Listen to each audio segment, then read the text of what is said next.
Hello বন্ধুরা, good morning, সুপ্রভাত। তো আজ রবিবারের সকালবেলায় চলে আসলাম একটা ছোট্ট ব্লগ করতে। তো এইমাত্র সকালবেলা ডিউটি গিয়েছিলাম, ডিউটি থেকে এইমাত্র চলে আসলাম। তো ডিউটি থেকে এসে দেখছি দেখুন তিয়াংশু এখনও ঘুমাচ্ছে। আমাদের টুল্লু সোনা এখনও ঘুমাচ্ছে, টুল্লু বাবা এখনও ঘুমাচ্ছে। আমি উঠে গেছি, তিয়াশা উঠে গেছে। তিয়াশা এখন পড়তে যাবে, ঠিক আছে। তিয়াশা এখন পড়তে যাবে, তিয়াশা পড়া আছে।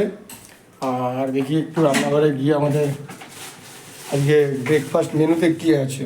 এই ব্রেকফাস্ট মেনুতে আপাতত দেখতে পাচ্ছি যে কিছু রান্না হচ্ছে, তো সেটা কী রান্না হচ্ছে বলতে পারছি না। মনে হচ্ছে যত সম্ভব ঘুগনি রান্না হচ্ছে, ঠিক আছে। তো দেখতে পাচ্ছেন ঘুগনি রান্না হচ্ছে। তো ঘুগনিটা কী দিয়ে রান্না হচ্ছে, ঘুগনিটা মটনের চর্বি দিয়ে ঘুগনি রান্না হচ্ছে। তো এই সুযোগে একটু বাজারেও চলে গেছিলাম, ঠিক আছে। তো বাজারে গিয়ে একটু বাজার করলাম। তো সেটা আপনাদের সাথে একটু শেয়ার করছি। একটু আলু নিয়ে আসলাম, দেখুন একটু আলু নিয়ে আসলাম, একটু নিয়ে আসলাম। তো তার সাথে একটুখানি বাজার থেকে, যেহেতু রবিবার, তাই জন্য একটু হালকা করে একটু মটন নিয়ে আসলাম, ঠিক আছে।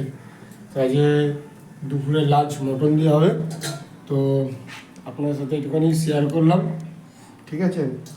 তাই আমার এই ব্লগটা ভালো লাগলে অবশ্যই লাইক, শেয়ার, কমেন্ট, ফলো অবশ্যই করবেন, সাপোর্ট করবেন। টাটা। আজকের ব্লগটা এখানে শেষ করলাম।